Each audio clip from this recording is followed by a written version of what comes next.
Robert was sober. Jesse and Robert were in a lean-to outside when Robert began drinking. He was going to go inside and beat Tim Parr up. You and I are both much younger at one time. Yes. We're going through life at the same rate. But I got a bit of a head start on you. You did a lot better for yourself also. What's that? I said you did a lot better for yourself also. Well, I'm doing the best I can. See how you're doing. Wanted to see how long you've been in jail here. I've been tracking this because you're coming up on 28 days. I've never had a felony, sir. No? No. That's something. Well, you've been shooting yourself in the foot for 25 years or 30 years. Let's talk about this case. All right. Right away, you can feel the tension in this courtroom. The judge isn't just making small talk, he's establishing control and reminding the defendant that this isn't their first run-in with the system. When a judge references someone shooting themselves in the foot for 25 or 30 years, that's courtroom code for a long criminal history. Now here's where things get interesting. The defendant is about to face a second domestic violence charge, which means the court is going to treat this much more seriously than a first offense. In many states, repeat offenses can lead to harsher sentencing, mandatory jail time, or stricter probation conditions. So the real question is, will the defendant take responsibility or try to minimize what happened?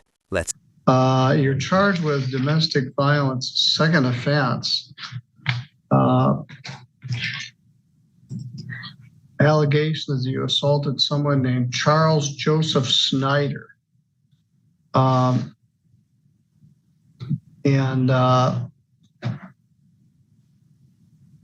That's a misdemeanor, punishable by up to a year in jail and a fine of up to $1,000.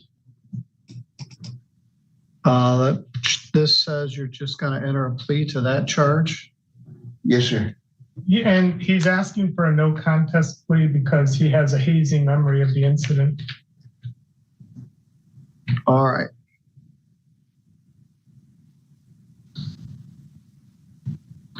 Okay.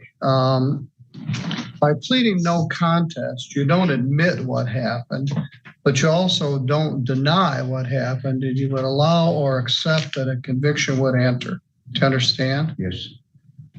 And are you willing to do that? Yes.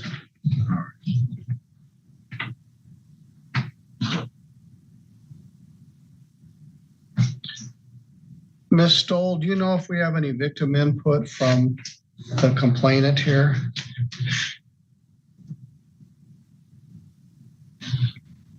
See.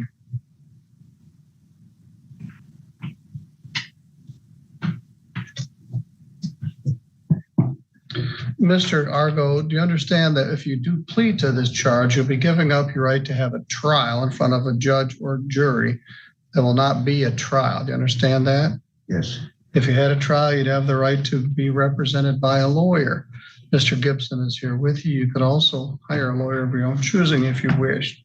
If you had a trial, you'd have a right to have any of the witnesses for or against you subpoenaed to come to court so they could be questioned under oath. You would have the right to take the witness stand and testify on your own behalf, but you don't have to because you have a right not to testify. And if you did not wish to testify, the judge or jury could not hold your silence against you. Understand? Yes. All right.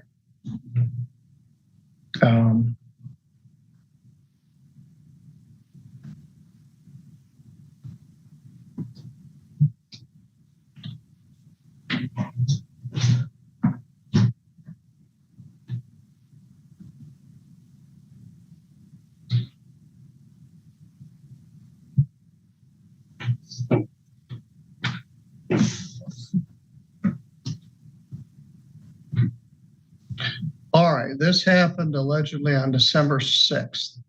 The police were dispatched out to Haynes Road. Is this that dilapidated house that a bunch of people are living in? That's like an old farmhouse. She got, I think, 2 or 3 other guys in there right now. All right. Renting. Whose house is it? Shannon. Okay, Roberts. this is Shannon Roberts' house. Okay, it's not the one I was thinking of. So you were staying there?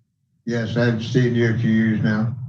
All right. I put an addition on it a few years back, moved her stairs in the house, and we become friends. You know, she's like a sister to me, kind of. Okay, well, she's... All right, anyway, you got into it somehow with this guy, Snyder, and it says here, Robert was in the basement yelling. He got back from Menards. Robert was sober. Jesse and Robert were in a lean-to outside when Robert began drinking. He was going to go inside and beat Tim Parr up. When Jesse returned to the residence, he got into a commotion in the basement and discovered Charles on his back. Robert standing over him, actively punching him in the head and mouth. He saw Robert punch Charles at least 5 times before he separated them. Charles says you punched him in the face several times and knocked one of his teeth loose, pulled his shirt overhead and punched him in the face. This moment right here is extremely important legally. The defendant is entering what's called a no contest plea. Now, a lot of people confuse this with pleading guilty, but technically it's different. A no contest plea means the defendant is not admitting the crime, but they are accepting the conviction and punishment anyway. Why would someone do that? Usually because it can protect them from civil lawsuits later, or because their lawyer believes the evidence against them is strong enough that fighting the case would make things worse. But here's the catch. Once that plea is accepted, the trial is over before it even begins. No jury, no witnesses, no chance to argue the facts in court. So now the focus shifts to the next big question. How severe will the sentence be? That doesn't sound like much fun. And it's a no contest plea. Here, I'd ask you what the fight was about, but I need to set the matter for sentencing, but I need to get input from Mr. Snyder. Ms. Stoll, have we heard anything from him? The victim did return a victim impact statement to our office.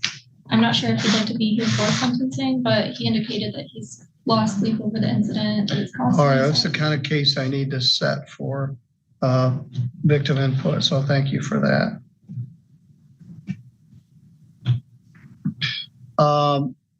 Does this Snyder live at Shannon's house also? Yes. Well, I got to figure that out. Either he can't be there or you can't be there. I want to hear what he has to say. Actually, I have nowhere else to go. Well, maybe he doesn't care. There's not going to be nothing else. No problem between us. All right. Well, I could tell you what I do know, you know. All right. Well, we'll save that for the sentence, but let's get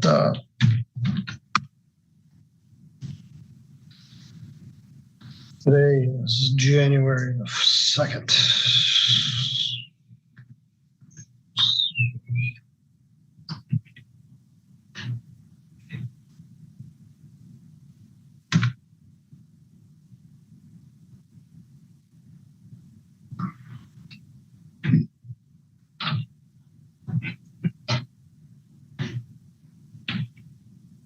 Oh, that'll work out great. Paul, you're set to be here Thursday, January the 8th in the afternoon for some pre-trials. Oh, yeah. So let's set this for January 8th. It's not 10 days, but it'll be enough. January 8th at 2 p.m.